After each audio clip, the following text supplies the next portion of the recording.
And myself, Panky, and Studio are going to bring it to you all afternoon long, or morning as far as you're concerned. Buenos dias. Actually noon for most of the or brunch time for most of America. As you can see, both teams are kind of actually in a standoff right now. Neither team wanted to invade, and we have just a very, very Civil War style lineup. If they had muskets, they could shoot at each other. Ooh, Assassin's Creed 3. I'm excited for that game. Civil War era. No idea. No idea about that, but cool. Fair enough. We'll wait and watch as Sand fails the ward trick through the wall. Even I can do that. That one's actually one of the trickier ones because it tends to go to the left or the right. What's bad about that is that M5 saw that ward mess up. They know that ward is not in the bush, and they know that that tri-bush is going to be safe to go in. And that's actually really scary as NaVi. Though NaVi does know where Moscow 5's ward is, they both have that map presence and map coverage. So they know they can adjust and go for some better ganks on the bot lane if they need to. So in what Diamond Proc starting blue buff. Now, Nocturne, one of these junglers can start either side. What's his reasoning behind it? Why is he starting blue, not red? Well, I don't think he wants to go for a level 1 or not a level 2 gank. All the lanes are going to be very, very hard to gank. Yorick isn't actually that good at ganking right now because he's not going to have anything but maybe his W or a Z, so that's not a lot of damage coming out of him. And Vladimir will be very mobile with Ghost. So he just wants to get to level 3, get to a very scary position, and gank then. And he wants to make sure Udyr doesn't take advantage of him ganking at level 2, because Udyr will be all up in that jungle, taking all of his jungle. I'm going to say something profane there for a sec. Well, CV goes down onto RNA, so they know exactly where Rudy is. He did try and juke them out a little bit so they don't get his red timing. We'll see whether that pays off. I mean, it does mean Darian's going to know when to expect this Udyr arriving, and it looks like he's pushing quite hard, and he's not going to be able to get this under the tower for a reset. He's going to have to be careful if he follows those minions. And yeah, you can see he instantly drops back away from the creep wave, expecting the appearance of this Udyr, and he is on his way. Level 3 RNA, point in Turtle, Bear, and Phoenix. Darian should be able to get away from this, but it's going to blow his flash if he is out of position. Going in for that last CS, and that will be him backing away. RNA realizing Darian was in a position to expect that. But it does. Wow, Moscow 5 already 400 gold up. Well, there's a big creep wave top, and bottom is also pushing in. So, all the creeps just haven't reached the towers yet, but I think they have just... Oh yeah, Twisted Fate passive too. Ah, that helps, yes. TF passive, by the way, really, really good in a team sense. They already have about 80 CS. Oh, never mind. If you look mid, Diamond Prox is going on to Citizen. The gold card is out from Twisted Fate. Diamond Prox should be able to get this kill, and First Blood it goes to Moscow 5 as RNA stuns Diamond Prox under tower. They're not able to pick him up. Damn, that was good. That was very well played, Moscow 5. I think you may be about a second ahead of me. Oh, okay. That would explain that. I'm just like, is he going to say anything? Is he going to say anything? Yeah. I will wait and watch it. There's less farming away under the tower. I still need to work on my Vladimir play. I don't know if you saw that the other day, but it was embarrassing to say the least. Yeah, when a Vladimir game goes poorly, it goes very poorly. In my defense, it was a mirror matchup, and I was placed against Wicked in the top lane. So we'll go with that, but as excuses, we do have RNA. He's approaching mid lane, well, not quite from behind, approaching the Wraiths. Finding himself Diamond Prox. The fear will land. He actually runs RNA right back up the ramp, so very nicely positioned for Moscow 5. They got a little bit lucky there. Alexic cannot get that stun off, and RNA, to be honest, is really quite tanky, although a flash stun will come out. Alex wild cards, and RNA gets on out of there with his own flash. Oh, that was a bit of a slip-up. I don't think he saw the ward land in that bush, because once that ward was down, there was no juking in that bush anymore. So a bit of a misstep. He didn't have to blow that flash. He could have just walked away from that.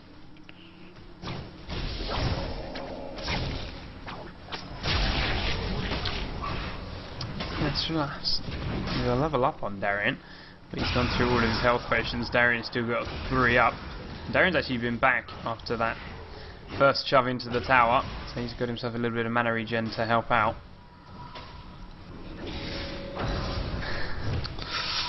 Nezreal's going back with 900 gold, which is very, very unfortunate for him, but he did just survive a possible Nocturne gank right there.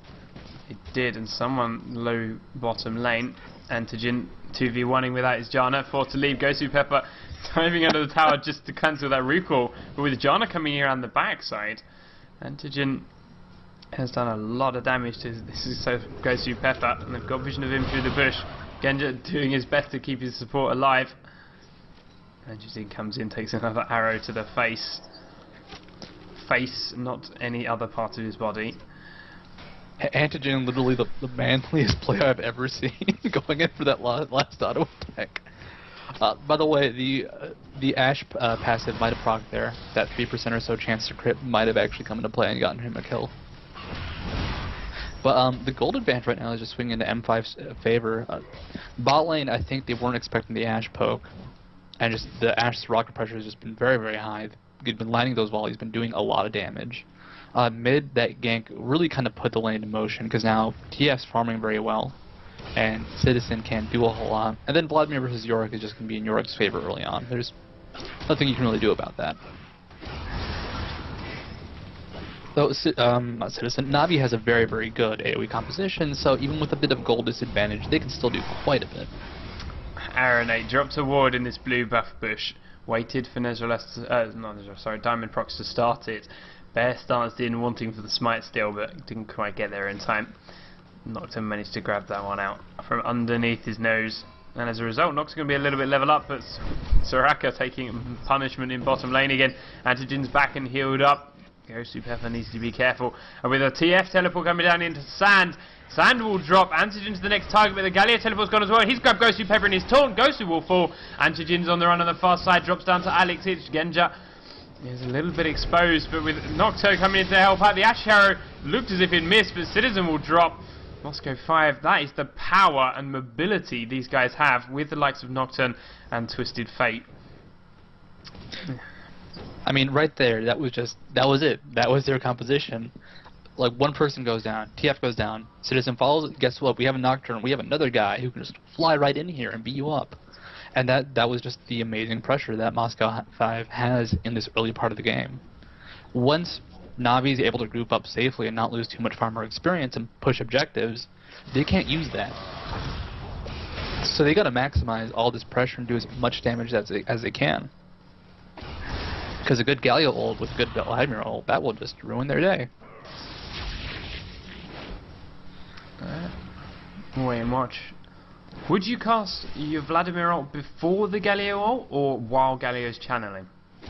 I mean, you cast it when you hit as many people as you can. Right. Or more importantly, people you want to hit. So, in both cases, it's nice, because the Vladimir ult will trigger the extra damage on a Galio ult pretty much no matter what. It's a 5-second duration with I think Galio ult is what, 2 seconds? Yeah, 2 seconds. So Galio ult should always get the damage buff from it, but you got to make sure that synergizes. That's benefit you get from prolonged teamwork and communication. That's where these guys are pretty strong, especially when it comes to comparisons to solo queue. I mean, like, M5 is doing well, but NaVi's actually playing very well themselves. These are not exactly easy teams to play well against. M5 is not known for being a pushover. Don't know what you mean. I've never heard of them before. But a bunch of Russian guys or something? I don't know. Let's see. Aranate wants to gank this top lane. He hasn't revealed himself. Oh, sorry, he has. There's a ward in this tri-bush that he's walked over. And Darien just went back into the bush for safety. Playing this top lane really quite well. I mean, Vladimir should start getting stronger any time around now, should he not? Level 8 and 9. Galio, at this point, you're going to see a lot of nukes flying out of Galio, and Alexich just will not have the damage to trade. But Citizen has to land those, and Alexich is going to be very, very defensive, be very far back. At the same time, Citizen can always just farm peacefully, especially with that blue buff. I completely missed Moscow 5 sneaking in a dragon. Nocturne, what? Nocturne, Soraka, and Ashe just went in and took Dragon, and you missed it as well. So I don't feel so bad. I was too busy watching mid because that's that. Dang. But I mean, what can Corki do? He's level 6, Janna's level 6 versus a level 8 Ashe. This is when Ashe is actually starting to get scary. Volley only has a 7 or so second cooldown right now, and it does quite a bit of damage. It's a very, very high damage skill. I don't actually think NaVi have seen the dragon dead yet either. Now RNA walks across it and checking for wards with his oracles, but they won't have an exact timer on that unless they realise that's what was going on. Because no one went to check it, no one dropped a ward or looked for vision, they just stayed in their lanes. So we'll see, we'll wait for that next timer. It is going to be about 14-15 minutes, I believe. At this point, it's going to be kind of hard for NaVi to do a whole lot, because they can't pressure anything. They can push a lane, but M5's going to be perfectly happy just staying spread out, losing a tower, getting a bunch of farm, and taking the side lanes. So it's going to be kind of hard for NaVi to force Moscow to group, or to group themselves. Also, I would like to say something. I like how Moscow 5's actually kind of redefined perspectives of Russians in this game, because I used to hear a lot of trash talk towards certain foreigners, and Russians were one of them, and since Moscow 5 started playing better, you see it a lot less. So yeah, that's what we need. We need less trash talking across the board in esports as a whole, not just League, every single one of them. But one of these days. It's growing. League's only a year old if you look at it. Season 1 was not that long, or Season 1 finals. I've been playing since 2009, man. Okay. Professional leagues, not that long, not that old. It's not been this big for so long. But let's watch NaVi, Darian coming around the backside. He's been hiding in the bush for a while. He's taking a lot of punishment, pops his ult for a bit of damage. And has gone out. There's a teleport from Alex here, so they're going to keep this chase going thanks to Darian's ghost. Alex gets the kill and he's on a killing spree. They're not really going to chase an Aranate. Gets out there with his oracles, and that bear stance will keep him safe. 1-for-1 exchange in that top lane. And luckily, it was Nezrelos, not Aranate, to die, because that oracles, you want to keep it alive. Unfortunately, that is just, I mean, what can you do as NaVi? They try to go for a gank, Alex just counter ganks and makes their life hell. It's going to be so hard for them to do anything. Look how much time they spent in that top lane, in that bush, not farming, not getting experience, as both Udyr and Vladimir.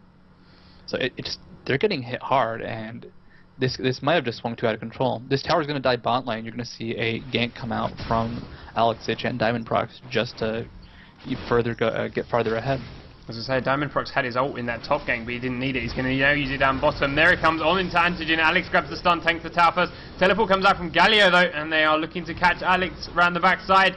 Alex gets, wow, he survives that. Not really much damage comes from Citizen, and he's forced to back away as Genja goes to, and Diamond Prox come in past the dead tower. They've already taken down Antigen. They're going to keep chasing up this lane. There might just be enough movement speed from Citizen Wayne and Janna to get out. Alex Hitch took no damage at all from that Galio ultimate, despite being caught on his own in that taunt. Well, he was the only one being hit by it, so the damage amplification did not max out, I believe. He did not get 8 attacks in. So it wasn't a fully charged Galio ult. And we actually have a little more action. Nope, just a bit of poke. And if you look at Alex Hitch, when he's near Soraka, he has, I believe, 85 or 83 magic resist. That is a ton of MR for this point of the game. Galio does not have a whole lot of penetration right now. It's all just his base runes and masteries, which is not enough to deal with 80 or so magic resist. Alex does have to be careful now that he's down quite this low. Galio can burst him in a couple of spells, and he knows that, so he's staying right back and out of range. So it isn't not quite going to be that annoying. He's trying to recall and he should be safe enough that far down the tower, but he's got RNA coming in to steal something. There's nothing on this side of the jungle for them, but warding it up, clearing any wards themselves. There's nothing there, RNA. Dragon, we're looking somewhere in the next minute, 2 minutes time. We'll see whether NaVi are ready, or even if Diamond Prox and Moscow 5 want to go for it slap bang on the timer. They're miles ahead as it is. There's no reason to try and rush it in. Just wait for an opportunity, wait for that advantage, a good strong gank. Well, they know that right now Galio has a massive cooldown, about 2.5 minutes. A little less than that, but still, that's a ton of time. So if they time it properly, they could just do a dragon safely if that Galio ult is still not up. And without that ult, they just don't have the composition to fight right now. They don't have the damage, they don't have the items. They need that big beefy gargoyle in front, taking everything. Genja arrows out onto Sand just so he can get in under his tower safely. Got a BF sword and a Zeal up. Corki's response is 2 drones and a Vamp Scepter. Not exactly the same level.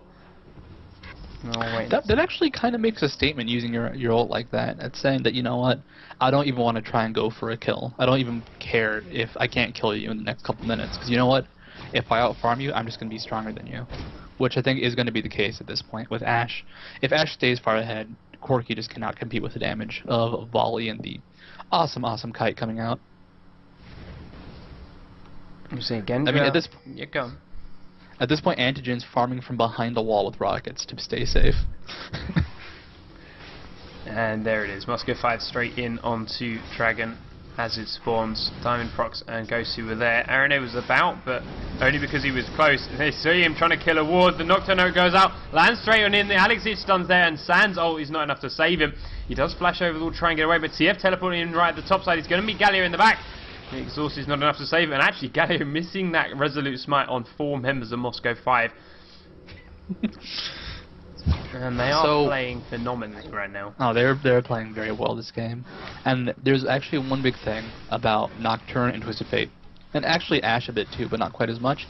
You cannot counter ward safely against Ashe and Nocturne and Twisted Fate if they have their ults up and you're not near your team. At that point, we had Arane on his own, and he could just get caught.